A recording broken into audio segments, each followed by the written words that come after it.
اور بہت ساری خرابیاں اس میں ہیں. اس لیے عقلی طور پر بھی اور شرعی طور پر دونوں طریقے سے یہ ممنوع ہے، اس لیے یہ تمام سب چیزیں نہیں کرنی چاہیے. اب آپ اگر یہ کہیں کہ جی فلاں قرآن کے اندر وہ فلاں حضرت نے تعویذ بنائی ہے کہ یہ کر لو، اور وہ نقشے بنے ہوئے ہیں اور گنتیوں کے نقشے فلاں کے، یہ اتنے بڑے بڑے عالم ہیں، یہ حکیم الامت ہیں، یہ فلانے فلانے، تو کیا یہ غلط ہیں؟ اب وہ دنیا ہو، غلط ہو، اللہ اور اس کے رسول کی تعلیم کے خلاف اگر ہے تو میرے بھائی وہ آسمان پر مسلح بچھا کے اڑ رہا ہو، ہم اسے صحیح ماننے کے لیے تیار بولو نہیں. سیدھی سی بات ہے. وہ ہوں گے آپ نے انہیں جو نام دیا ہے دیا ہوگا. ہماری نظر میں جو قرآن و سنت کے خلاف ہو وہ صحیح، اس کا وہ عمل اگر قرآن و سنت کے خلاف ہے تو وہ عمل صحیح نہیں ہو سکتا ہے. اس لیے وہ بسا اوقات شرک بھی ہے اور بسا اوقات حرام بھی ہے. اور بعض لوگوں نے اتنی جرأتیں بھی کی ہیں استغفر اللہ تعویذ اور گنڈے کے تعلق سے، نعوذ باللہ. یہاں تک بعض مولویوں نے اپنی اپنی کتابوں میں اعمال قرآنی کے نام سے کتابیں لکھی اور اعمال شیطانی بھر دی. ایک مولوی نے لکھا اس کے اندر کہ اگر کسی عورت کو حیض بند ہو گیا، حیض آنا بند نہ ہوتا ہو تو وما محمد الا رسول قد خلت من قبلہ الرسل افئن مات او ان قتل انقلبتم علی اعقابکم. یہ آیت کریمہ 3 کاغذوں پر پرچیوں پر لکھے اور ایک پرچی اپنے گلے میں لٹکا لے اور ایک پرچی اپنے قمیض کے دامن میں لٹکا لے اور ایک پرچی اتنے لمبے دھاگے میں باندھے کہ ناف کے نیچے لٹکے، اس کا حیض کا خون بند ہو جائے گا. اعوذ باللہ. یہ کون سی حکمت ہے؟ یہ قرآن اسی لیے آیا تھا کہ اسے پھاڑ پھاڑ کر تعویذ اور گنڈے بناؤ. ارے یہ قرآن وہ تعلیم ہے جس نے دنیا کے اندر حکمرانی سکھلائی ہے. غلاموں حکمرانی سکھلائی ہے اس قرآن نے، غلامی نہیں سکھائی ہے. اس لیے اللہ سے توبہ کرو اور ایسے لوگوں سے برات کا اظہار کرو صحیح طور پر مومن اور مسلمان ہو. جزاک اللہ خیر. جزاکم اللہ خیر. نماز کی زبان سے نیت کا کیا حکم ہے؟ نماز ہی نہیں، زکوٰۃ بھی فرض ہے ہمارے اوپر کہ نہیں فرض ہے؟ بھائی مالک نصاب ہے تو زکوٰۃ فرض ہے کہ نہیں فرض؟ تو زکوٰۃ کی نیت کیسے کرتے؟ بھائی نماز بھی فرض ہے، اسلام کا ایک رکن ہے، تو زکوٰۃ بھی فرض ہے. اگر اللہ کے رسول نے نماز کی نیت بتلائی ہے تو زکوٰۃ کی نیت نہیں بتلائی؟ زکوٰۃ آپ دیتے ہو، کیسے دیتے ہو؟ نیت کرتا ہوں میں 1,00,000 روپے میں 2,500 زکوٰۃ نکالنے کی اور پھر فلاں آدمی کو تقسیم کرنے کی فلاں وقت، یہ سب نکالتے ہو آپ، بولتے ہو؟ میرے بھائی نیت دیکھو، ہم عجمی لوگ ہیں. عجمی سمجھتے ہو؟ عجمی یعنی عربی نہیں. عجمی کا ترجمہ اردو میں گونگا ہوتا ہے. عرب اپنے مقابلے میں سارے لوگوں کو عجمی کہتے تھے. یہ گونگے لوگ ہیں، یعنی اپنے اتنے فصیح اور بلیغ تھے اور اہل زبان تھے یہ کہ ان کے مقابلے میں ساری زبانیں فیل تھیں. یہ اپنے مقابلے میں کسی کو خاطر میں نہیں لاتے تھے، گونگا کہتے تھے. تو ہم عجمی لوگ ہیں. قرآن عربی میں نازل ہوا ہے، اس کے معنی، اس کے ترجمے ہم اپنی زبان میں سمجھتے ہیں، لیکن بعض الفاظ ایسے ہیں جس کے معنی اور مطلب ہم نہیں سمجھتے. اسی میں نیت بھی ہے. نیت کا جو اردو میں اصلی ترجمہ ہے اس کا ترجمہ ہے ارادت القلب. ارادت القلب یعنی دل کا ارادہ کرنا، دل کا قصد کرنا، دل سے ارادہ. جو دل کا ارادہ ہوتا ہے، آپ اپنے بسترے سے اٹھے فجر کی اذان سن کر، ٹھیک ہے، اور آپ نے اذان سنی، آپ کے دل میں خیال آیا کہ میں نماز پڑھنے جا رہا ہوں. یہ جو ارادہ ہے نا، اب نماز پڑھنے جا رہا ہوں تو دل میں خیال آیا وضو بنانا ہے، یہ ارادہ، یہی نیت ہے. ارادہ یہی تو ارادہ یا یہ نیت دل کی کیفیت کا نام ہے، زبان کے حرکت کا نام. میری بات سمجھ رہے ہیں آپ لوگ؟ ارادہ دل کی کیفیت کا نام ہے، زبان کی حرکت کا نام نیت نہیں. تو نیت کہنا نہیں چاہیے، نیت کہنے کا حکم نہیں ہے بلکہ دل میں نیت کرنے کا حکم ہے. تو نیت کے بغیر کوئی عمل صحیح نہیں ہے. انما الاعمال بالنیات، نیت کے بغیر کوئی عمل صحیح نہیں ہے. غسل کرنا ہو تو نیت کریں، وضو کرنا ہو تو نیت، نماز پڑھنا ہو تو نیت، اور نیت دل کی ارادے کا نام ہے نیت. تو قصد کرنا یہی نیت ہے. آپ نے قصد کر لیا یہی نیت. اسے زبان سے کہنا یہ نیت نہیں ہے. اگر زبان سے کہنا درست ہوتا تو یقیناً جس نبی نے ہمیں ثنا سبحانک اللہم پڑھنا بتلایا ہے نماز کے شروع میں، ہمیں ضرور بتلاتا کہ میری امت کے لوگوں جب سنت کی نیت کرنی ہو تو اس طرح نیت کرو، ظہر کی نیت کرنی ہے تو اس طرح کرو، فرض کی کرنی ہے تو اس طرح کرو، تراویح کی کرنی ہے تو اس طرح کرو، عشاء کی کرنی ہے تو اس طرح کرو۔ اللہ کے رسول صلی اللہ علیہ وسلم سے ثابت نہیں ہے، زبان سے کرنا یہ بدعت ہے، یہ جو نبی سے ثابت نہ ہو وہ بدعت ہے، وہ دین نہیں ہے۔ اس لیے اے لوگو ایسی چیز سے پرہیز کرو جو بدعت ہے، جسے شیطان نے ایجاد کیا ہے، یہ اسلام نے، اللہ نے، رسول نے اس کو نہیں بتلایا۔ سمجھ آئی کہ نہیں آئی؟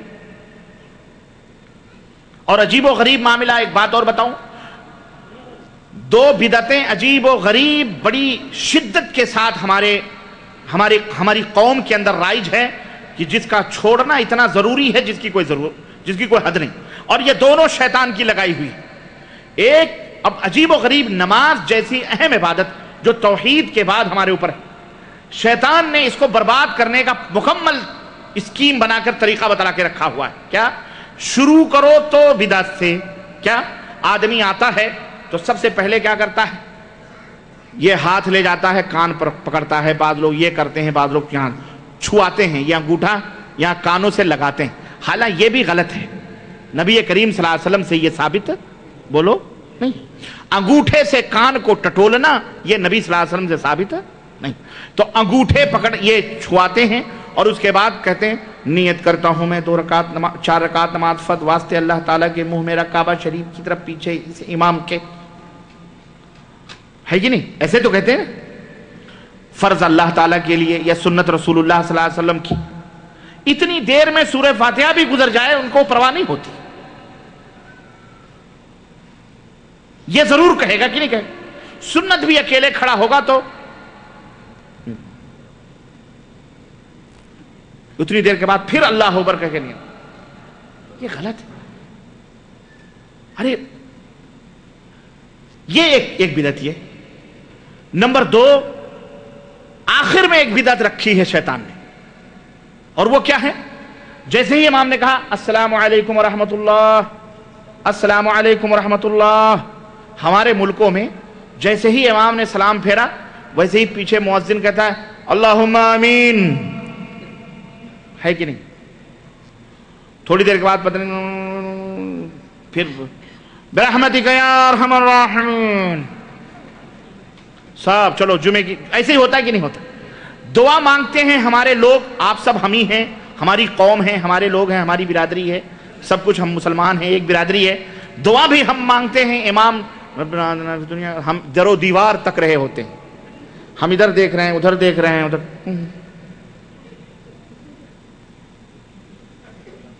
اشارے کنائے دعا مانگ رہے ہیں۔ اللہ کے بندو یہ کیا ہے یہ جو دعا مانگ رہے ہو؟ اگر ہاتھ اٹھایا ہے تو کس کے دربار میں اٹھایا ہے؟ کس سے مانگ رہے ہو؟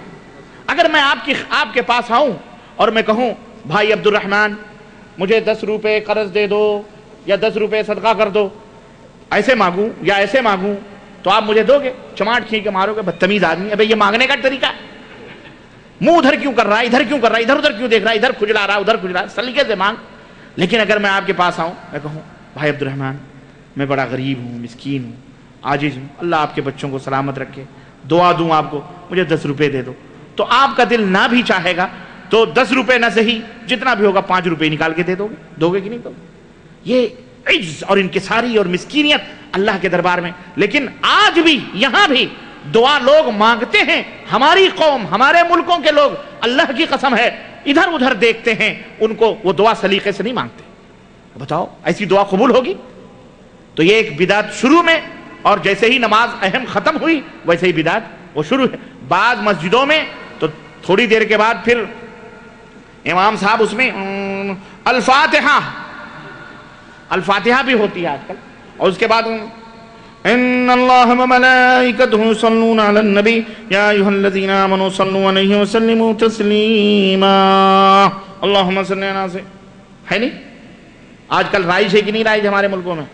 ہندوستان ہو، پاکستان ہو، بنگلہ دیش ہو، یہ بدعت ہے۔ سنت کیا ہے اللہ کے رسول صلی اللہ علیہ وسلم کی؟ نہ آپ کو فرصت ہے نہ مولوی کو فرصت ہے، اور مولوی بتائے تو اس کا جہنم کیسے بھرے گا؟ اس لیے سنتیں ڈھونڈو. اللہ کے رسول صلی اللہ علیہ وسلم سلام پھیرنے کے بعد کیا کرتے تھے؟ حدیث میں آتا ہے کہ اللہ کے رسول صلی اللہ علیہ وسلم جب سلام پھیرتے تو اپنا چہرے مبارک مقتدیوں کی طرف کرتے تھے، سارے مقتدیوں کی طرف، اور اس کے بعد میں اللہ کے رسول صلی اللہ علیہ وسلم اللہ اکبر کہتے تھے، اور اس کے بعد استغفر اللہ استغفر اللہ استغفر اللہ 3 دفعہ. اس کے بعد حضرت معاذ کہتے ہیں کہ اے معاذ اللہ اکبر. سنو اپنے شاگرد اللہ کے نبی کیسے سکھاتے تھے دعا. ہاتھ پکڑا، کہا یا معاذ انی احبک فی اللہ، اے معاذ میں تم سے اللہ کے لیے محبت کرتا ہوں. کون کہہ رہا ہے یہ؟ نبی کریم صلی اللہ علیہ وسلم. تو حضرت معاذ کہتے ہیں وَأَنَا أُحِبُّكَ یا رسول اللہ، میں بھی آپ سے محبت کرتا ہوں اللہ کے رسول. تو آپ نے فرمایا انا اعلمک کلمات، میں تجھے چند کلمات سکھاتا ہوں، اگر تو یہ کلمات پڑھے تو تیرے گناہ زبدۃ البحر، سمندر کے جھاگ کے برابر ہی کیوں نہ ہو، اللہ اسے معاف کر دے. اور وہ دعا کیا ہے؟ رب اعنی علی ذکرک و شکرک و حسن عبادتی. اس کو پڑھا کرو. اسی طرح دوسری دعا کیا ہے؟ رب اعنی علی ذکرک و شکرک و حسن عبادتک.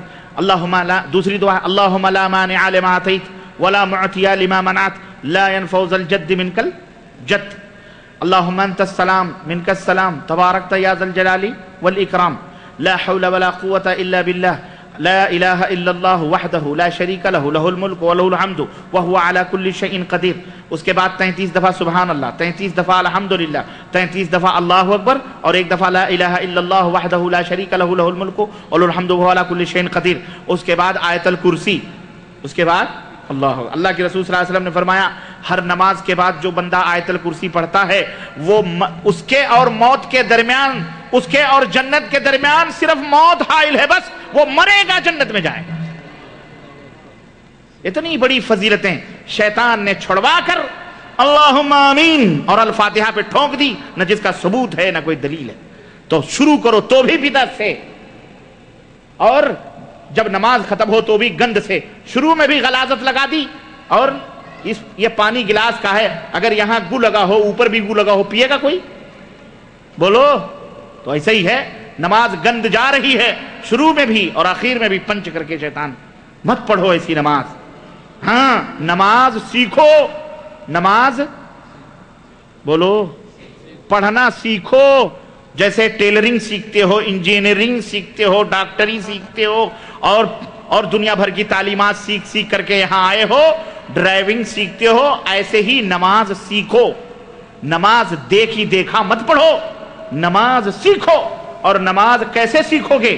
اور کس سے سیکھو گے؟ حضرت نبی کریم صلی اللہ علیہ وسلم. اور ان کے نام کی کتاب ہے نماز نبوی، بڑی اہم کتاب ہے، مدلل ہے، مختصر ہے، بڑی پیاری. اس سے نماز سیکھو گے. یا کتاب الصلاۃ، بہت ساری حدیثوں میں نماز سیکھو. مولویوں کے فتوے اور مولویوں کے مسئلے مسائل پہ عمل الا یہ کہ قرآن و سنت کے مطابق ہو، بس نبی صلی اللہ علیہ وسلم. جزاک اللہ خیر. جزاکم اللہ خیر. کیونکہ بھی 15-20 منٹ باقی ہیں تو شیخ سے درخواست ہے کہ اختصار سے. بالکل بالکل انشاءاللہ انشاءاللہ. جزاکم اللہ خیر. ایک بہن کا سوال ہے، وہ یہ پوچھنا چاہتی ہیں کہ کیا عورتیں اس جگہ پر جا سکتی ہیں جہاں نبی کریم صلی اللہ علیہ وسلم مدفون ہیں، اور اس جگہ کو روضہ اقدس کہنا چاہیے یا قبر رسول؟ اللہ روضہ اقدس یہ ہماری عجمی زبان میں کہا جاتا ہے، سمجھ رہے ہیں. البتہ احادیث میں صحابہ کرام قبر النبی یا قبر الرسول ہی کہا کرتے تھے. رسول اللہ صلی اللہ علیہ وسلم کی قبر یا نبی صلی اللہ علیہ وسلم کی قبر. یہ روضہ اقدس یہ ہمارے یہاں کی زنانہ زبان ہے، یوں سمجھ لیجئے، یہ سمجھ لیجئے. روضہ اور فلانا اور فلانا، وہ روضہ کچھ نہیں. نبی صلی اللہ علیہ وسلم کی قبر مبارک، قبر کہہ لو بس کافی. نمبر 2، عورتوں کے لیے قبروں کی زیارت کرنے سے اللہ کے رسول صلی اللہ علیہ وسلم منع فرمایا، لیکن بعض اہل علم نے یہ کہا بہت زیادہ نہیں کرنا چاہیے. نبی صلی اللہ علیہ وسلم کی قبر کی زیارت کے لیے کوئی حرج نہیں ہے، جا سکتی ہیں اور وہاں جا کر کے نبی صلی اللہ علیہ وسلم سے سلام کریں، کوئی حرج نہیں ہے. جزاکم اللہ خیر. اگر کوئی کہے کہ ہمارا سلام نبی کو پہنچا دیں، معذرت کے ساتھ سوال موضوع سے الگ ہے. کوئی بات نہیں، یہ کہنا کہ سلام ہمارا نبی تک پہنچا دو، میں سمجھتا ہوں کہ وہ اس آدمی کو نبی کریم صلی اللہ علیہ وسلم کی اس بات کا پتہ نہیں ہے، اسی وجہ سے وہ یہ بات کہتا ہے. سنو، نبی کریم صلی اللہ علیہ وسلم کو پہنچانے کا کوئی وہی نہیں ہے. اللہ کے رسول صلی اللہ علیہ وسلم نے فرمایا کہ اللہ تعالیٰ نے میرے درود و سلام کے لیے فرشتے مقرر فرمائے. فرشتے مقرر فرمائے ہیں اور وہ فرشتے پوری دنیا میں گشت کرتے ہیں. جہاں کہیں بھی میرے اوپر تم درود پڑھتے ہو وہ فرشتے مجھ تک پہنچا دیتے ہیں, وہ فرشتے مجھ تک پہنچا دیتے ہیں. تو فرشتے پہنچائیں, اس سے بڑھ کے بات اور کیا ہو سکتی ہے آپ کے درود کو کہ اللہ کے رسول صلی اللہ علیہ وسلم کے نوکر, اللہ کے رسول صلی اللہ علیہ وسلم کی خدمت کے لیے اللہ تعالیٰ نے فرشتوں کو نوکر رکھا ہوا ہے, وہ پہنچا رہے ہیں. یہ کہنا کہ میرا درود جا کے نبی تک پہنچا دینا, یہ حماقت ہے, جہالت ہے اور غلط ہے. ایسا نہیں کہنا چاہیے, بلکہ ہمیں اپنے نبی کے اوپر بھروسہ رکھنا چاہیے کہ ہمارے نبی نے فرمایا ہے درود تم پڑھو گے پہنچائیں گے فرشتے مجھ تک. ٹھیک ہے, بہنوں سے درخواست ہے کہ اپنے بچوں کو ذرا سنبھال لیں جو جالیوں پر لٹکے ہوئے ہیں, خطرہ ہے کہیں نیچے نہ گر جائیں. مولانا صاحب فضائل اعمال میں لکھا ہے کہ خضر علیہ السلام زندہ ہیں, اس کی کیا حقیقت ہے؟ یہ خضر علیہ السلام یہ حضرت موسیٰ علیہ السلام کے زمانے میں تھے, اور اہل علم کا اس میں اختلاف ہے کہ وہ ولی ہیں کہ نبی ہیں, لیکن راجح اہل السنہ والجماعہ کا اور جمہور علماء کا یہ کہنا ہے کہ وہ نبی, حضرت خضر علیہ السلام نبی ہیں, اور حضرت خضر علیہ السلام مر چکے ہیں, وہ زندہ نہیں. یہ جو لوگ خضر کے واقعات بعد میں درج کرتے ہیں کہ یہ خضر کو ہم نے دیکھا یا خضر نے ملاقات کی یا فلانے ولی اور فلانے, یہ اصل میں یہ خضر کو نہیں دیکھتے, یہ شیطان کو دیکھتے ہیں. یہ سب شیطان کے غلام ہیں, یہ شیطان کو دیکھتے ہیں, اور اس شیطان کہتا ہے میں خضر ہوں, میں کون ہوں, تو کہتے ہیں یہی خضر ہے. تو پھر یہ شیطانوں کو دیکھتے ہیں. یہ حضرت خضر تو مر چکے ہیں, حضرت موسیٰ علیہ السلام کے زمانے ہی میں مر گئے. کیوں؟ اس لیے کہ اگر خضر زندہ ہوتے تو ہمارے نبی صلی اللہ علیہ وسلم کے اوپر آتے, ایمان لاتے, ہمارے نبی کا کلمہ پڑھتے, غزوہ بدر میں ہوتے, غزوہ احد میں ہوتے, غزوہ خندق میں ہوتے, غزوہ تبوک میں ہوتے, غزوہ حنین میں ہوتے, فتح مکہ میں ہوتے, ہمارے نبی کے زمانے میں ہوتے. لیکن کیوں نہیں آئے؟ بعض لوگ کہتے ہیں اسی فضائل اعمال میں ایسے ایسے علم گلم واقعات لکھے ہیں کہ ایک حاجی تھا, اس کو پیاس لگی, اتنے میں آنکھ کوئی آیا اور اس کا ہاتھ پکڑ کر کے, یا وہ پیاس سے بے ہوش ہو گیا جنگل میں, تو کوئی آیا اس کو اٹھایا, ہاتھ پکڑا اور کہا آنکھ بند کر لے. آنکھ بند کر لیا, تھوڑی دیر میں مدینے کے بارڈر پہ پہنچ گیا. وہ کہا کہ دیکھ یہ سامنے مدینہ ہے اور میں خضر ہوں, جا کے میرے بھائی نبی سے میرا سلام کہہ دینا. واہ ماشاءاللہ, کیا شرم آ رہی تھی خضر علیہ السلام کو. یہ خضر نہیں تھا, یہ شیطان لعین علیہ لعنت اللہ علیہ تھا. یہ کون تھا؟ اور اس بیچارے حاجی کا ایمان بگاڑنے کے لیے آیا تھا. تو اس کا ایمان بگاڑا تو سارے اچھے شیخ الحدیثوں کے بھی ایمان بگڑ گئے. اس دور کے اپنے آپ کو مفتی محدث کہلانے والے, ان کے بھی ایمان بگڑ گئے اور بگڑتے جا رہے ہیں, اور ٹولیوں کے بگڑ رہے ہیں. چنانچہ باب الرحمہ پہ آج بھی بعض لوگ کھڑے ہو کر سلام کرتے ہیں. اور سلام کیوں کرتے ہیں معلوم ہے؟ سلام کرتے ہیں خضر کو ڈھونڈتے ہیں. آپ تعجب کریں گے کیسے ڈھونڈتے ہیں خضر کو. آپ سے مصافحہ کریں گے تو اس انگلی سے آپ کا انگوٹھا دبائیں گے, اور جب دبائیں تو سمجھ لو کہ یہ ضرور خطرناک آدمی. کیوں دباتے کیوں ہیں؟ کہ پوچھو کہ یہ کیوں دبا رہے ہو بھائی انگوٹھا؟ کہتے ہیں خضر علیہ السلام کو ڈھونڈ رہے ہیں. کیوں؟ اس لیے. تو یہ انگوٹھا کیوں دباتے ہو؟ کہتے ہو خضر کی نشانی, کہتے ہیں خضر کی نشانی یہ ہے کہ ان کے انگوٹھے کی ہڈی نہیں ہے, تو دباتے ہیں کہ ہڈی ہے کہ نہیں. اور اقبال نے اسی لیے کہا تھا, اللہ اکبر, اللہ تعالیٰ اقبال کے اوپر رحم فرمائے, اور اللہ اقبال کی غلطیوں کو اللہ معاف فرمائے, اور اللہ انہیں جنت میں جگہ دے. شاعر مشرق علامہ اقبال جو پیدا مغرب میں ہوا, جس نے تعلیم مغرب میں حاصل کی, یورپ میں, لیکن فکر اس نے اسلامی ہمیں تھی. آج اس کی تعلیم کو یورپ اور امریکہ ترجمہ کر کے خود عمل کر کے الٹا ہم کو پیٹ رہے ہیں. اور آج اس کی قوم اردو جاننے والی, اگر کسی سے کہو علامہ اقبال کا کوئی شعر یاد ہے تو پتہ ہی نہیں, یا کسی شعر کا مطلب پوچھو تو پتہ ہی نہیں. انہیں فلمی گانے ضرور یاد ہیں, انہیں ڈسکو ڈینسر اور پتہ نہیں کون کون سے گانے, لتا کے اور پتہ نہیں حیا کے, پتہ نہیں کس کے, سب کے معلوم ہیں. لیکن علامہ اقبال کا ایک شعر ان بچوں کو یاد. اپنے بچوں کو علامہ اقبال کی شاعری سکھلاؤ, اپنے بچوں کو دیوان یاد کرواؤ اقبال کے. سمجھ رہے ہو کہ نہیں سمجھ رہے ہو؟ ہاں, وہ شاعری سکھلاؤ اپنے بچوں کو, تاکہ ان کے اندر ہمت اور جرأت اور شجاعت پیدا ہو. تو اقبال نے کہا تھا کہ تقلید کی روش سے بہتر ہے خودکشی, تقلید کی روش سے بہتر ہے خودکشی, رستہ بھی چھوڑ خضر کا سودا بھی چھوڑ دے. رستہ بھی ڈھونڈ. اپنی قوم کو تعلیم دیتے ہوئے علامہ اقبال کیا کہتے ہیں کہ تقلید کی روش سے تو بہتر ہے خودکشی. یہ جو تم تقلید کر رہے ہو ملاؤں کے پیچھے فلانے امام ڈھکانے امام، اس روش سے جا کے گلا دبا کے چلو بھر پانی میں ڈوب کے مر جاؤ. یہ روش صحیح نہیں ہے. تقلید کی روش سے تو بہتر ہے خودکشی. رستہ ڈھونڈو اور خضر کا سودا بھی چھوڑ دے. کوئی بھٹک جاتا ہے جبھی خضر آتے ہیں پکارنے کے لیے.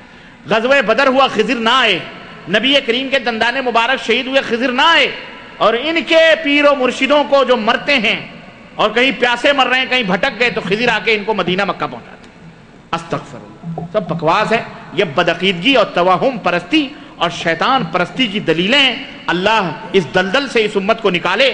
جو ابھی تک اس جاہلیت میں پھنسے ہوئے ہیں وہ امریکہ اور یورپ سے کیا مقابلہ کریں گے؟ خاک. جو قوم آسمان پر کمندیں ڈال چکی ہے اس سے یہ خضر ڈھونڈنے والے مقابلہ کریں گے. انہیں تو شیطان اس فوج میں نظر آئے گا خضر کی شکل میں، تو کہیں گے ارے باپ بھاگو، خضر تو امریکہ کی طرف بیٹھے ہوئے ہیں، چھوڑو چلو امریکہ کی طرف. ہے کہ نہیں ہے؟ اور ہوا ہے جناب، ہوا ہے یہ واقعہ. خیر تاریخ میں نہیں پلٹنا چاہ رہا، یہ ہندوستان میں ہوا ہے. میں بتاتا لیکن وقت نہیں ہے. چلیے. جزاک اللہ خیر. محمد اسلم انصاری صاحب پوچھتے ہیں کہ نبی کریم صلی اللہ علیہ وسلم کے صدقہ طفیل میں دعا مانگنے کا کیا حکم ہے؟ کیا جائز ہے؟ نہیں، یہ بدعات ہیں، اس سے بچنا چاہیے. اللہ کے رسول صلی اللہ علیہ وسلم کے صدقہ طفیل میں، نواسہ رسول کے صدقہ قسم علی اور حسنین اہل بیت کے یہ تمام سب خرافات ہیں. اللہ کے رسول صلی اللہ علیہ وسلم سے نہ ثابت ہیں، نہ صحابہ کرام رضوان اللہ علیہم اجمعین نے اس کے اوپر عمل کیا ہے. اس لیے ان تمام سب چیزوں سے بچنا چاہیے. بدعات اور خرافات ہیں. جزاک اللہ خیر. اگر آپ صلی اللہ علیہ وسلم کو دنیا میں پیدا کرنا مقصود نہ ہوتا تو اللہ پاک دنیا کو نہ پیدا فرماتا، کیا یہ درست ہے؟ واہ، یہ سراسر جھوٹ ہے. کیونکہ اللہ تعالیٰ نے قرآن کریم میں فرمایا وَمَا خَلَقْتُ الْجِنَّ وَالْإِنسَ إِلَّا لِيَعْبُدُونَ. ابھی میں نے کہا اللہ تعالیٰ نے فرمایا میں نے انسان اور جنات کو اپنی عبادت کے لیے پیدا کیا. یہ نہیں فرمایا کہ میں نے محمد الرسول اللہ صلی اللہ علیہ وسلم کے لیے پیدا کیا ہے. وہ کہہ رہے ہیں کہ تھوڑا سا آپ قاعدے سے بیٹھ جائیں کیوں ان کو میں نظر نہیں آ رہا. پیچھے سے بھائی نے اشارہ کیا ہے. تو کہہ رہے ہیں کہ اللہ نے فرمایا ہم نے تمہیں اپنی عبادت کے لیے پیدا کیا. اللہ نے قرآن میں یہ نہیں فرمایا کہ میں نے محمد الرسول اللہ صلی اللہ علیہ وسلم کے لیے پیدا کیا ہے. اسی طرح اللہ کے رسول صلی اللہ علیہ وسلم کی بھی کوئی صحیح حدیث نہیں موجود ہے جس میں اللہ کے نبی نے فرمایا ہو کہ اگر اللہ مجھے نہ پیدا کرتا تو پوری دنیا کو نہ پیدا کرتا. ایک روایت بیان کی جاتی ہے لولاک لما خلقت الافلاک والارضین، اے نبی اگر آپ نہ ہوتے تو زمین و آسمان ہم پیدا نہ کرتے. یہ روایت سراسر جھوٹی ہے. یہ روایت سراسر جھوٹی ہے، باطل ہے، گڑھی ہوئی ہے، جوتے کی نوک پر ہے. یہ ہمارے نبی کا فرمان نہیں. یاد سمجھ آئی کہ نہیں آئی؟ اب اتنی ڈیرنگ سے میں اس لیے بول رہا ہوں تاکہ تمہیں یقین ہو جائے، ورنہ پلپلے رہو گے تو دوسرا کوئی جبے قبے والا آئے گا یہ شیخ الحدیث نے اپنی کتاب میں لکھا ہے. ربانی وہ اماموں کو مانتے ہی نہیں، اس کی بات مانتے ہو، وہ تو جھوٹا ہے، بزرگوں کو گالیاں دیتا ہے. یہ دیکھو ہمارے حضرت نے لکھا ہے. کہہ دو بکواس مت کرو. اللہ رسول کی عزت ہمارے دلوں میں ہے بھائی. ہم اتنے بڑے گستاخ نہیں ہیں کہ اللہ کے نبی کے کلام کو کہیں جوتے کی نوک پہ، نعوذ باللہ. سمجھ رہے ہو کہ نہیں سمجھ رہے ہو؟ یہ بڑے کانفیڈنس، بڑے وثوق اور بڑے یقین کے ساتھ جب کوئی بات آتی ہے تب کہتے ہیں کہ یہ جھوٹ ہے اور یہ جوتے کی نوک پر ہے. سمجھ آئی کہ نہیں آئی؟ یہ روایت صحیح. جزاک اللہ خیر. وہ کون سے عالم دین ہیں جنہوں نے کہا ہے کہ جنت میں جانے والے صرف 4 قبیلے کے لوگ ہوں گے؟ ایک تو عالم الغیب والشہادہ اللہ ہے، سب سے بڑا عالم ہے کہ نہیں، جس نے کہا 4 قبیلے کے لوگ جائیں گے. من یطع اللہ والرسول فاولئک مع الذین انعم اللہ علیہم من النبیین والصدیقین والشہداء والصالحین وحسن اولئک رفیقا. ترجمہ، اللہ کی جو اطاعت کرے گا، جو رسول کی اطاعت کرے گا، اللہ انہیں ان کے ساتھ قیامت کے دن رکھے گا جن کے اوپر اللہ نے اپنا انعام کیا ہے. اور وہ کون لوگ ہیں؟ نبی ہیں، صدیقین ہیں، شہداء ہیں، صالحین ہیں. یہ 4 کیٹیگری ہے جو جنت میں جائے گی. یہ اللہ کا فرمان ہے. اب اگر کوئی مولوی کہتا ہے کہ جنت میں صرف 4 کیٹیگری کے لوگ جائیں گے، اس میں شیخ ہیں، سید ہیں اور مغل ہیں اور پٹھان ہیں، یہ 4 ہیں. یہ 4 ہیں. یہ ہمارے ہندوستان کے مولوی ہیں جو شیخ صاحب ہیں. اتفاق سے ہمارے عاقل بھائی کے قریبی ہیں ان کے بستی کے، دیوبند ہی کے ہیں یا کہاں کے ہیں، واللہ ایک عالم ہیں، انہوں نے انصاب پر ایک کتاب لکھی ہے، نہیں وہاں کے نہیں ہے، وہاں کے پڑھے ہوئے ہیں، اب وہ نام ہے دماغ میں لیکن میں لینا نہیں چاہتا، بہرحال ایک آپ اشارہ سمجھ گئے آپ، انہوں نے اپنی کتاب الانصاب اس طرح کی کتاب ہے جس میں انہوں نے لکھا ہے کہ 4 کیٹیگری کے لوگ جنت میں جائیں گے، شیخ ہیں، سید ہیں، مغل ہیں، پٹھان ہیں، باقی اور کوئی جنت میں نہیں جائے گا۔ اللہ تعالیٰ انہیں ہدایت عطا فرمائے۔ اللہ نے فرمایا کہ 4 قسم کے لوگ جنت میں جائیں گے، نبی، رسول اور شہداء، صالحین، یا وہ لوگ جو اللہ اور اس کے رسول کی بس جو اللہ اور اس کے رسول کی، ان کا حشر کس کے ساتھ ہوگا؟ نبیوں کے ساتھ، صدیقین کے ساتھ، شہداء کے ساتھ، صالحین کے ساتھ۔ اللہ تعالیٰ ہمیں انہی لوگوں میں سے بنائے اور انہی لوگوں کے ساتھ ہمارا حشر قیامت کے دن فرمائے، آمین یا رب العالمین۔ اگر گھر میں کوئی انتقال کر گیا تو گھر کی عورتیں جنازے کی نماز کس طرح پڑھیں؟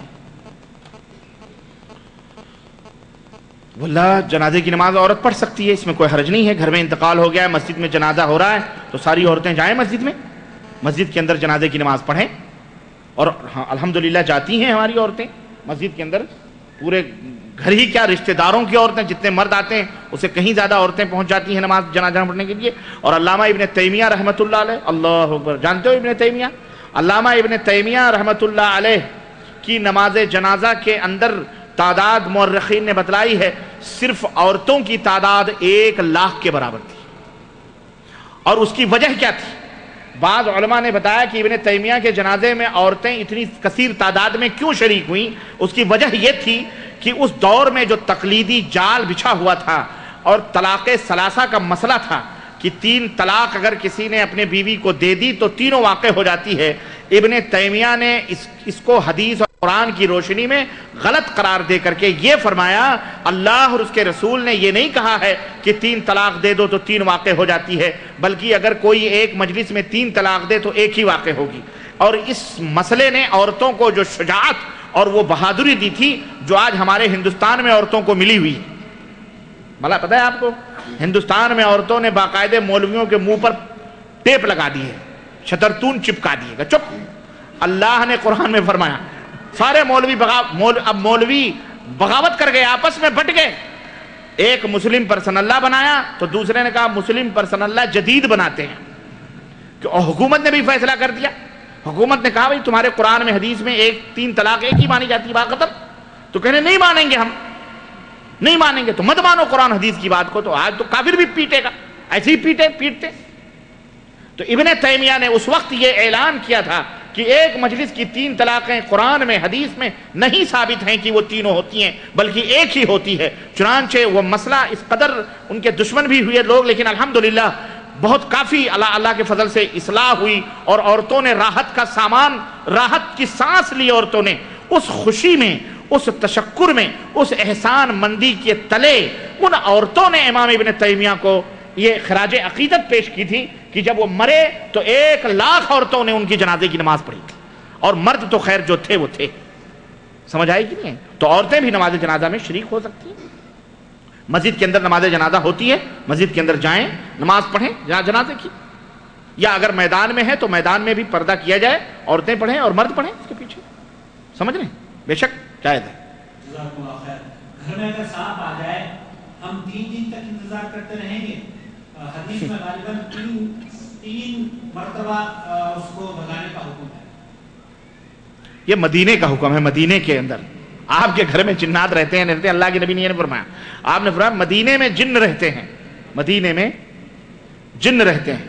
اب کسی نے یہ لکھا ہے 3 دن یا 3 مرتبہ، اب مجھے جو علم ہے 3 دن کا، بھائی نے لکھا ہے 3 مرتبہ، شک مجھے بھی پیدا ہو گیا، ایسا ہو جاتا ہے، کوئی بات نہیں، اگر آپ کی بات صحیح ہے تو میں اپنی بات سے رجوع کرتا ہوں، ہم تحقیق کر لیں گے، آپ بھی تحقیق کر لینا، میں بھی جا کے دوبارہ حدیث میں دیکھوں گا کہ 3 مرتبہ اللہ کے نبی نے فرمایا ہے یا 3 دن کہا ہے، ٹھیک ہے؟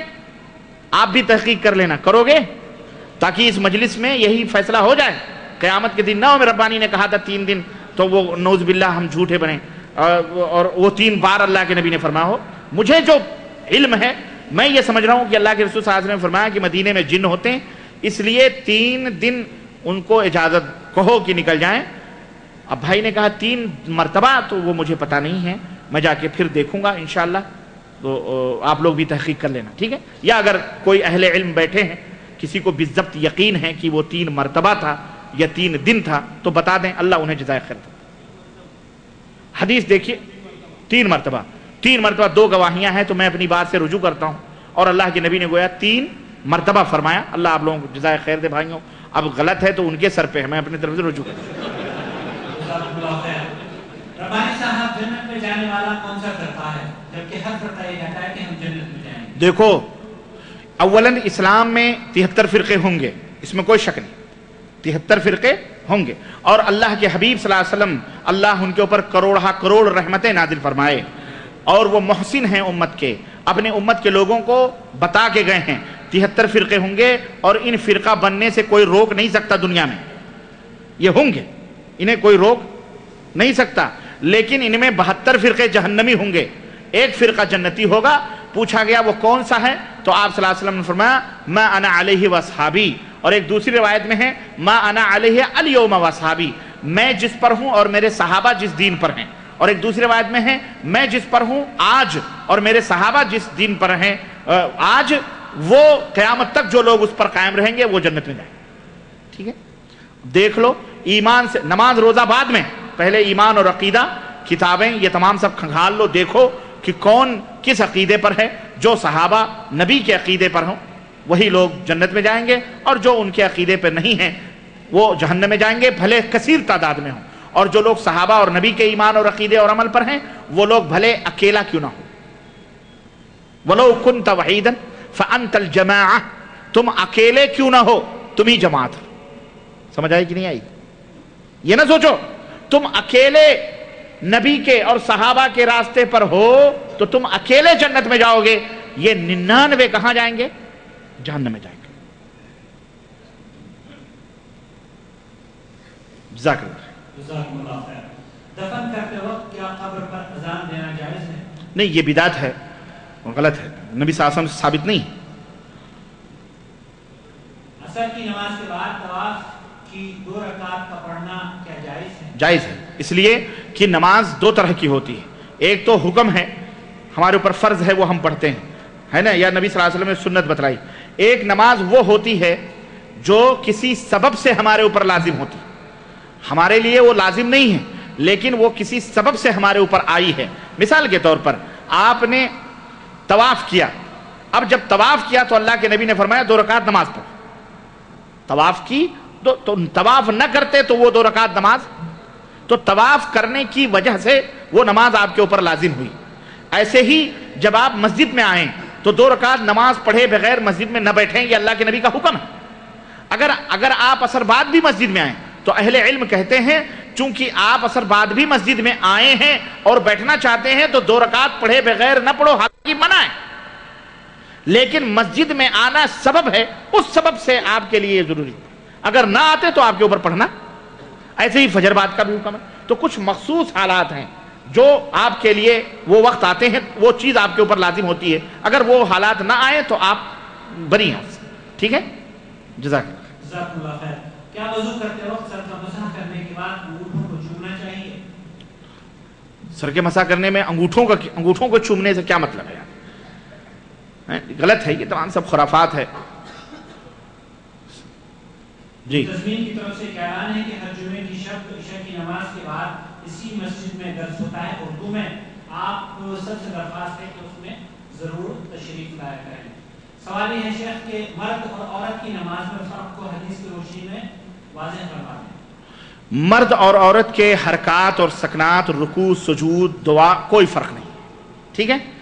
صرف لباس میں فرق ہے کہ مرد بغیر ٹوپی بغیر سر ڈھکے بھی نماز پڑھ سکتا ہے لیکن عورت بغیر سر ڈھکے نماز نہیں پڑھ سکتی، مرد بنیان پہن کے بھی نماز پڑھ سکتا ہے مگر عورت بغیر پردہ کیے ہوئے، یہاں تک کہ بعض اہل علم نے کہا ہے کہ نماز پڑھتے وقت صرف چہرہ اور ہتھیلی نظر آنی چاہیے، پیر بھی نہیں دکھنے چاہیے، یہاں تک کہ ساکس پہن لے، بعض اہل علم نے لکھا ہے، اور بعض لوگ کہتے ہیں کہ ساکس نہ بھی پہنے تو بھی نماز اس کی ہو جائے گی، البتہ اس کے کپڑے اتنے لمبے ہوں کہ وہ ایڑیاں ڈھک جائیں، المہم تو کوئی ضروری نہیں ہے، وہ نماز ہو جائے گی، یہی فرق ہے۔